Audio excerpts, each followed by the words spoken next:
So South Africa is emerging from the destruction and widespread looting that has cost us several hundreds of lives. 337 deaths have so far been reported since the unrest that gripped Gauteng and KwaZulu-Natal following the jailing of a former President Jacob Zuma for contempt of court. The unrest has even taken a racial tone in places like Phoenix, where close to 50 people have been killed. So many people have been left puzzled at the lack of action from authorities, and no one seems to take accountability. A powder keg waiting to explode, or a society pushed to the brink? These are some of the questions many are asking as the country picks up the pieces from last week's riots in the country's main economic hubs. When the country's highest court sent former President Jacob Zuma to jail for contempt of court, many of his supporters remained defiant, even threatening to shut down the country. On a Wednesday evening, after failing to convince the Pietermaritzburg High Court to stay his arrest, the former president handed himself over to prison authorities. Perhaps the spark which lit the fires that engulfed the country's two provincial economic powerhouses. As trucks and routes linking Gauteng and KZN were targeted, widespread looting and destruction of property became the order of the day. In most cases, events took place in full glare of the media, with authorities seemingly helpless. 2 weeks later, the death toll sits at 337, and the number could still rise as many remain hospitalized with severe injuries. In the midst of all of this, questions are being asked. Where were the authorities? Where was intelligence? Did they even know about it? If they did they do something? But then again, why mixed messages? Does the right hand know what the left hand is doing? It would seem fiddling continues while Rome burns. Government says it has set its sights on 12 key instigators, but those arrested may not include them. Has the government got a handle on the situation? Already the country and the international community is fully aware that we are investigating those who are responsible for instigating this unrest so that they can be held accountable and liable for the loss of life, loss of property, and all the other sufferings that they've visited this country. When the killings in Marikana happened in 2012, where 44 people died, the public was up in arms, and even a commission of inquiry was established. Similarly, with the Life Esidimeni saga, an inquiry was held. Currently, we have an even bigger number of fatalities. Government is still mulling over whether to establish an inquiry or not. For now, we are not considering a commission of inquiry. Depending on the progress that will be achieved with the matter, then the president will decide whether to institute a commission of inquiry. But that will be based on facts and if there is uncertainty on other facts related to the matter.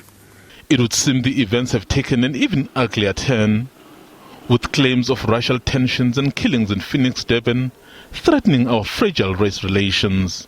When the situation was still tense, government condemned the attacks and vigilantism and urged communities who were protecting themselves to work with the Community Policing Forum, the Blue Community and the local South African Police Service. And we encouraged our citizens not to take the law into their own hands, but to wait for law enforcement to do their part. And that was the harshest condemnation, including a condemnation of stoking racial tensions. Government reported 5 arrests in connection with this. While the voices calling for accountability may not have been loud enough, many organizations are coming out demanding answers.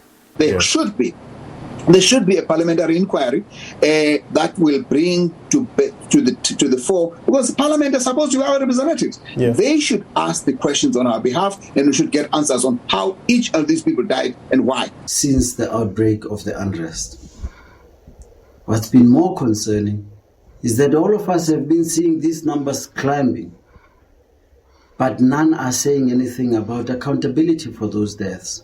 While some political parties have condemned the chaos over the past few days, many have largely been absent. It is continuing. Ramaphosa started when he was deputy president to massacre our people instead of talking to our people. Today, he is consistent with that conduct. In fact, he is even doing it more. It's no longer just a 50 number of people who get killed. It's now in the hundreds. Appoint a commission and give them a particular time frame to look into what happened, why it happened, and what we could do in the future to prevent such occurrences. Now, it does not take rocket science to figure out that the genesis of the challenges that we had in the country, the looting and the mayhem, was as a result of the Free Zuma campaign. But what does this say about the government of the day? Was it caught off guard? Is a shake-up on the cards? The government failed to anticipate what happened, which was obviously the intelligence service. The fact they've been spying on us and spying on the country for a decade, you'd think they'd be able to anticipate. They were unable to. They were unable to intervene, as we've seen, and 337 people lost their lives, which is a staggering, tragic loss of life that I don't think we fully appreciated as a country. And this fire was able to catch because of socio-economic conditions that the ANC and government has failed to address over 27 years in power. The president said those behind the arrests would be prosecuted, but many are watching to see if he will effect his own changes in the executive, as lapses seem to have caught many by surprise, perhaps leaving him looking weak and uncertain at times.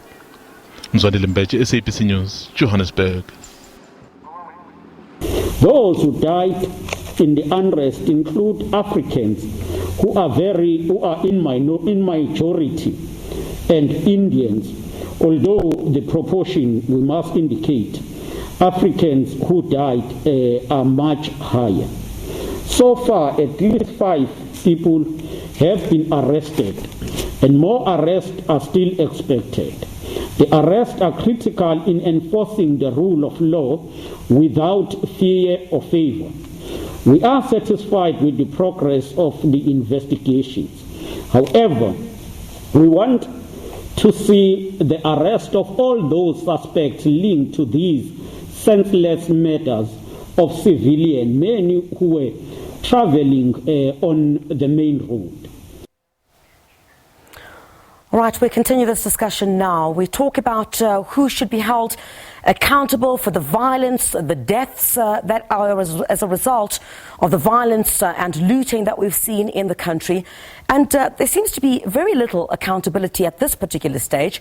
Joining me now, Dr. Saths Cooper, the president of the Pan-African Psychology Union, and Dewa Mavingha, who is the Southern African director of the Human Rights Watch's Africa Division.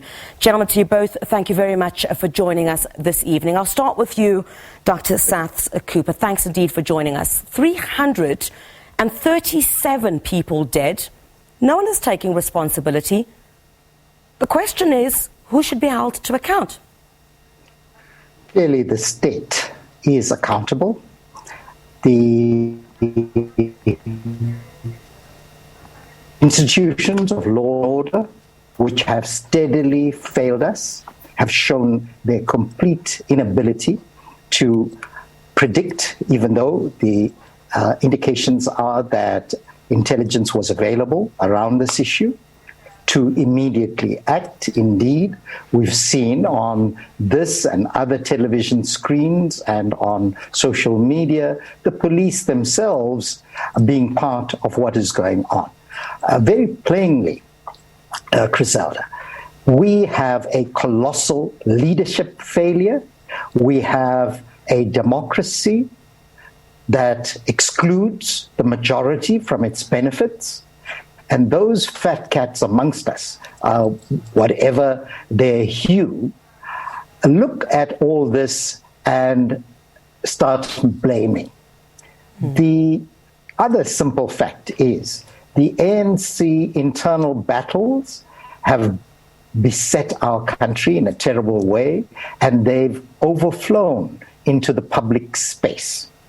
Against this leadership failure, we have a dire socio-economic problem.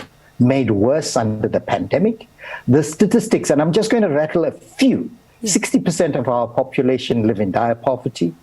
There are 43% unemployed, 74.7% in their mid-teens to mid-20s who are out of school, unemployed, and this statistic comes at the end of May, beginning of June. Statistics which should frighten us. On top of this, we are a violent society.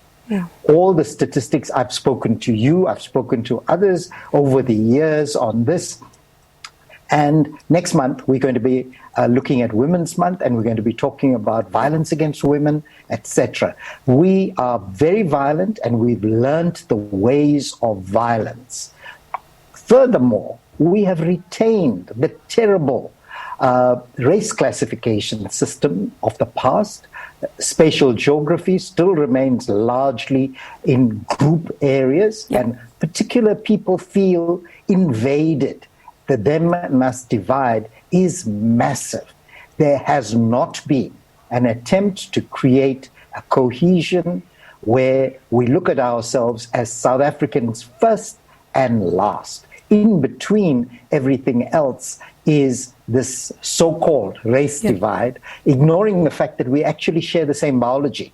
And the only country outside of India to formally call people Indian is this crazy country. And we need to change those things. And it's part of governance failure. It's part of leadership failure.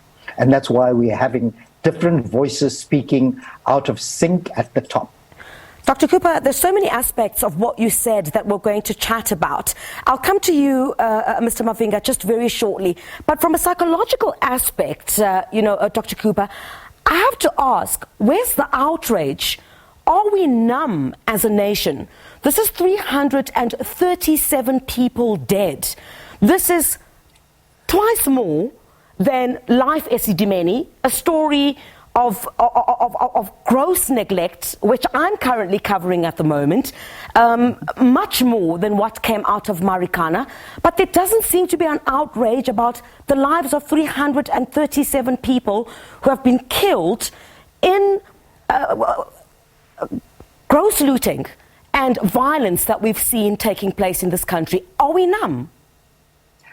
I think we've become inured to violence because of the litany of violence statistics, our history of violence, our socialization by violence. Recall that in about 2015, at least 40% of school children have been victims of violence. So we use violence to resolve issues in the home and elsewhere. And when our sloganeering becomes almost violent, we have little redress to look towards. But remember that in the 80s, I said black life was cheap under apartheid. Indeed, that leitmotif has continued to the point where, particularly if it is African life that's lost, people have become numb. People on high just look at it as another statistic. One life lost is one life too many. And that is why we have the kind of tensions, the kind of ongoing traumatic stress that our people experience in all walks of life. Yes. So we need to actually remediate this in a very serious way. And I've offered this so many times. Our education system is totally out of sync with our needs. We don't teach our children how to relate to oneself and then to the other. It's so easy to blame somebody else across the fence, across that boundary, then look at ourselves. And we've seen this in a crass way with so-called Indians reacting as if the hordes of people are coming to loot and rape and do all sorts of things, and then claiming group areas. The physical group areas have impacted on our psychological group areas of the mind. That indeed propels us in this race-crazy, race-ridden, and terribly unequal society. Mr. Mavingha, let me come to you. I mean, from a human rights perspective, you've had teams in the affected areas here in Johannesburg as well as KwaZulu-Natal. What has been your assessment? Well, horrific violence has taken place, and our assessment as Human Rights Watch is that there has been a massive failing from a point of view of rights respecting policing. And this is not the first time it has been happening, but it's feeding into impunity, which is a sense that people can take the law into their own hands and get away with it. So we are saying there is need for thorough investigations for each death that occurred, for each murder, in order to ensure that those responsible are held accountable and there is justice so that these things will not be repeated in the future.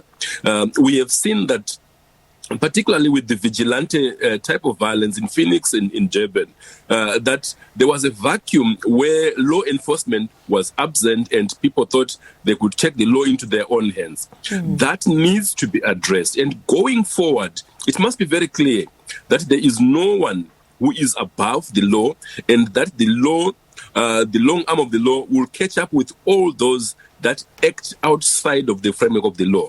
But I also want to agree that there is need for a comprehensive commission of inquiry into what has happened, into the failings of the state institutions, the policing in terms of anticipating the levels of violence and looting, and also in terms of thoroughly investigating and holding accountable those individuals that committed the killings, those individuals that organized the killings, and those individuals that recklessly encouraged the violence in public. But Mr. Mavingha, these are cycles of violence. This is not the first time that this has happened. Well, one could argue, I guess, then, to the extent that which it has happened this time around. But what is it that we are not addressing that leads to a repetition of such acts? Well, what leads to a repetition of this violence includes a failure in accountability and justice. When people feel that when they commit these heinous, gross acts of violence and killings and they get away with it, it means that these acts are likely to be repeated. So where there is effective law enforcement, you begin to see that people will see that there is zero tolerance to violence and killings, and there will be a deterrent measure. But if there is no justice, if there is no accountability, if there are no investigations, or if people are arrested and then released without being convicted in courts of law, it encourages acts of violence with impunity. So the most important intervention is to, in order to break these cycles of violence, is to ensure that those who are committing the violence, who are behind the acts of violence, do not continue to walk scot-free on the streets, but are arrested, taken through the courts, prosecution, convicted and jailed, to send a clear message to everyone that there is accountability, there is justice, and there is proper law enforcement. And for this to happen, Griselda, there is also need for timely law enforcement deployment on the ground in terms of the police. Because if the police are not in those places, for example, our people on the ground are telling us that even in Phoenix and other parts, the police would not go in to protect the people. So the authorities in South Africa, the government, the police, have a primary constitutional responsibility to protect people from violence, from lootings, and this protection responsibility is failing in a big way. Mr. Mavingha, what you're pointing out seems to have been correct in some of the areas that we had been working in as well, where literally you would arrive at a particular area trying to go into a place like Denver here in Johannesburg, and police would tell you there's no police presence there.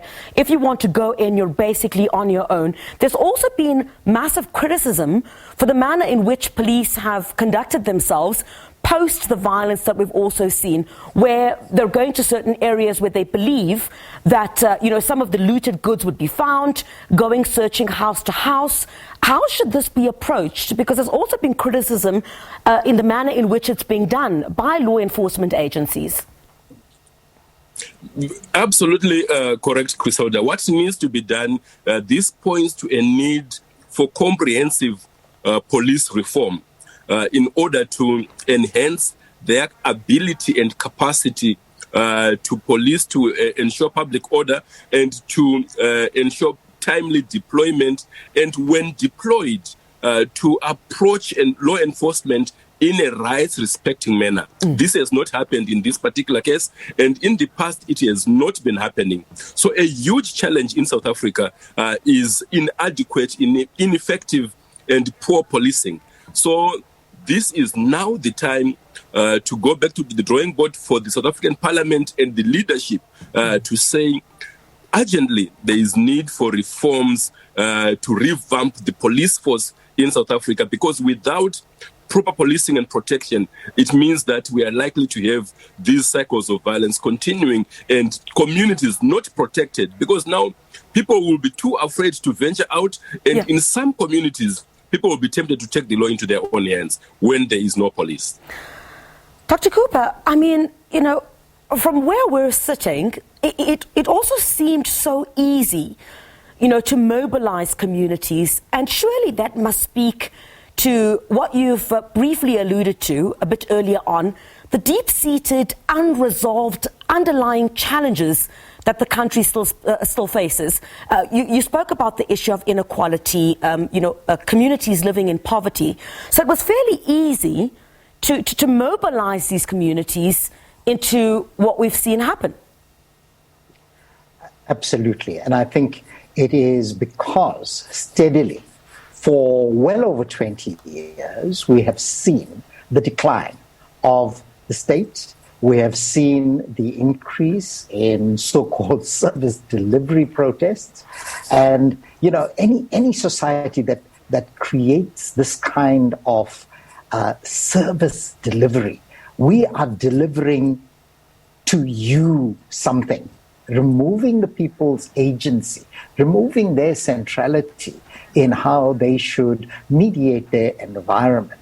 The huge divides, the increase in dependency, all of that has been exacerbated steadily during democracy. And we've seen, my colleague then has adequately pointed to the failures in the law and order system and respect for the law.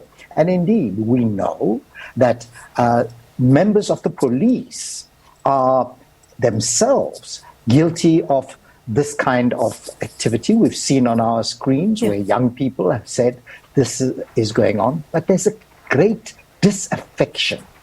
Ordinary people, the majority, who are youth, I think our median age is about 28 in the country, they are out of systems. They may be religious, they may actually speak a particular language or two or three, but they're not connected to systems. And we should be afraid. That's 74.7% of mid-teens to mid-20s out of work, out of school. That is a public emergency that nobody in authority in this country has taken responsibility for, yet they have been beneficiaries. They have looted, they've set the example at large-scale looting, even under this pandemic. Also remember that under lockdown conditions and under the pandemic, we've gotten worse. So it's a pent-up system. During this pandemic and social media, of course, everyone vents on it and it flies. Fake news moves around. Dr. Cooper, Mr. Mavingha, we take a short break. We'll continue this discussion when we get back. Stay with us. Thank you very much for staying with us here on The Full View on the SABC News channel. Still discussing tonight who should be held to account for the deaths, the looting and the violence that we've seen in different parts of the country over the past couple of weeks. Still joining me, Dr. Saths Cooper, who is the president of the Pan-Africa Psychology Union, and also Dewa Mavingha, who is the Southern Africa Director for Human Rights Watch's Africa Division. I want to continue, Dr. Cooper, on what you had touched on before we went to the break, on the failures of government. One could also argue that, on the failures of government, there'd been a significant vacuum to provide a safety net for communities, especially also within the context of COVID-19 and its impact on communities that have already been struggling. How much of that contributes to the chaos that we've seen? I think that was the major factor that pushed us to the kind of introspection and the short shrift with each other. Being in these pandemic conditions, it's absolutely unnatural. We're social beings. We derive our humanness from interaction with each other. And be cut off in that way. We've seen Twitter spaces. In this country, we refer to it as Black Twitter. So it tells you how deeply divided we are. Now, that pandemic also has seen pandemic profiteers, those on high, including some people in government spotlight, have been accused. We have not seen any consequence. And yet we use blithe terms like consequence management. And we have these ministers saying, no stone will be unturned, everyone will be arraigned, etc. And then you see the terrible pictures of policemen and women who can hardly walk, carrying trolleys from shacks where there's mealie meal or sugar, and confiscating that. In the dead of winter, remember that the last 2 days have been the coldest in recorded history for a long time. So it's that lack of connectivity, lack of compassion, lack of understanding of the grave pit we have created where the majority just simply fall in and we forget about them. So I think that people in authority have gotten so used to their ways that they've forgotten people around them. Dr. Cooper, I want to bring in now, Mr. Mavingha, I'll come back to you very shortly, Anna Kupeta, who is the Acting Executive Director for the Centre for the Study of Violence and Reconciliation, joins us now.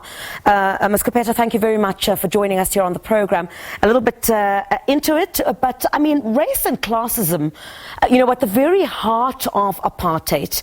We're looking at the numbers of people who've died in Phoenix, for example, accusations of racism rife. What is it that we have not dealt with as a country?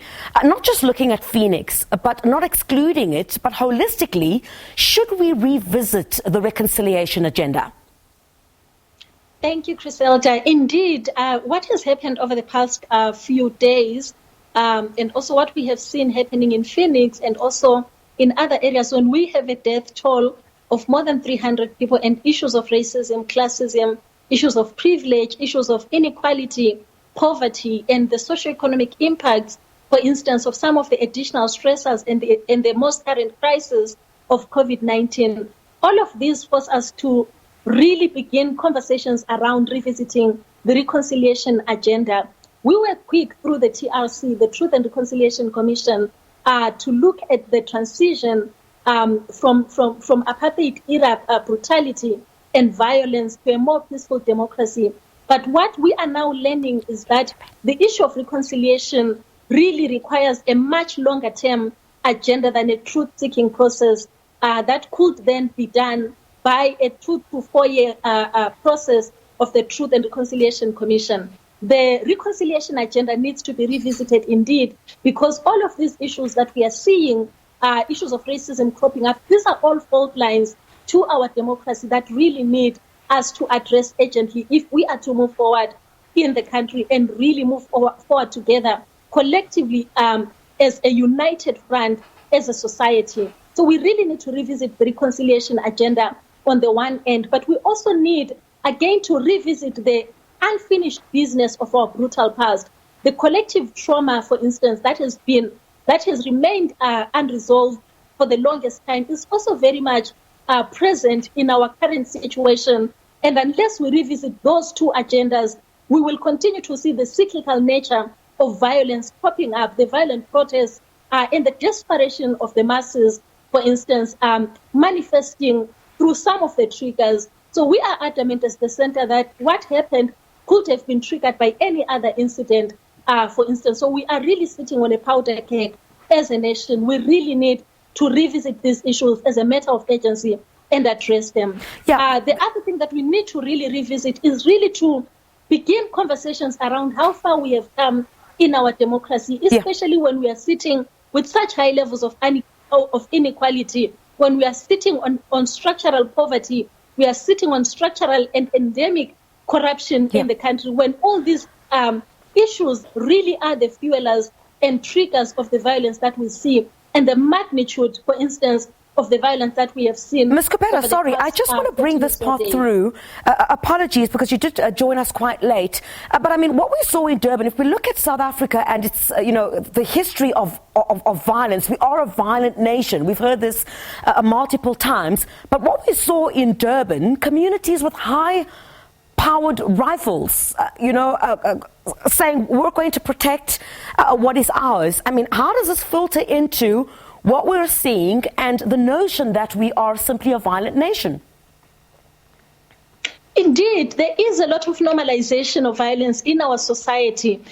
Violence as a response to what is happening, some of the frustrations and grievances that communities have, for instance, but also the normalization of violence in the sense that it has become sort of a language. This is how we respond. This is how we call to attention, for instance, leaders in leadership, when we have grievances, especially when more peaceful ways of engaging have failed. So we really need to address this issue as a matter of urgency. But again, this is a problem that is not coming out of a vacuum, for instance. It is really speaking to some of the unresolved issues, some of the trauma that we have not dealt with collectively as a nation. So the psyche of a nation is one of violence. The psyche of a nation, the response of a nation is one of violence to issues. So we are using violence as a way of interacting, as a way of solving problems, as a language that, for instance, can be heard. We see as the only language that can be heard by leaders and by those in power. And this is problematic, Griselda, at so many levels. We again need to reconfigure as a nation. But how we do that really will require that we begin to have these conversations, Ms. Cooper, and actually address some of the trauma that we have not resolved. These are some of the trauma responses that we continue to see in communities and in society. Ms. Cooper, we're fast running out of time. I just want to come back to you, Dr. Cooper, very, very quickly. I mean, how was the messaging of government in all of this? You had the president say that there was an attempted insurrection, the defense minister saying no, backtracking again, saying the president has spoken. Then you had the state security minister saying the police minister was given intelligence on what was to happen. Bheki Cele says that's not true. How would you describe government's messaging and even response during this period? Very quickly, please. I think very confusing and actually egging on, if anything, the violence. By actually picking out a group or two, the lid was lifted on vigilantism and that narrow racism that we've seen in Phoenix and elsewhere. There is such a violence besides structural and instrumental in the form of police, structural in terms of the social order, but is epistemic in the language we use.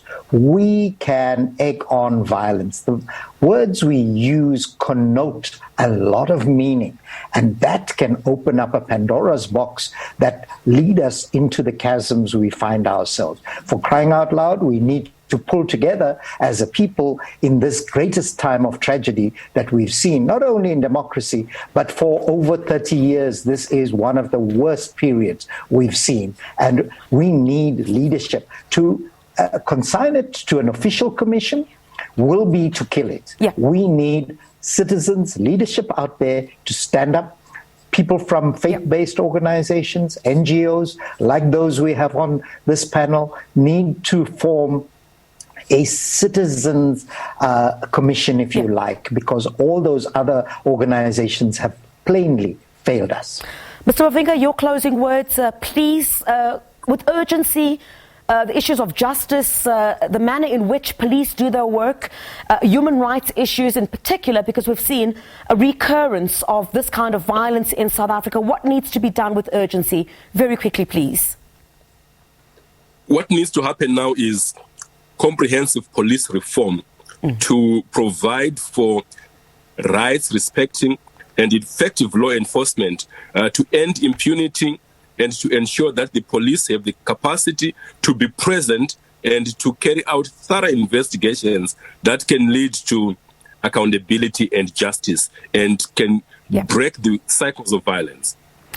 Dewa Mavingha, Southern Africa Director for Human Rights Watch, the Africa Division, as well as Anna Kupeta, the Acting Executive Director for the Centre for the Study of Violence and Reconciliation, as well as Dr. Saths Cooper, President of the Pan-Africa Psychology Union. Thank you very much for joining us.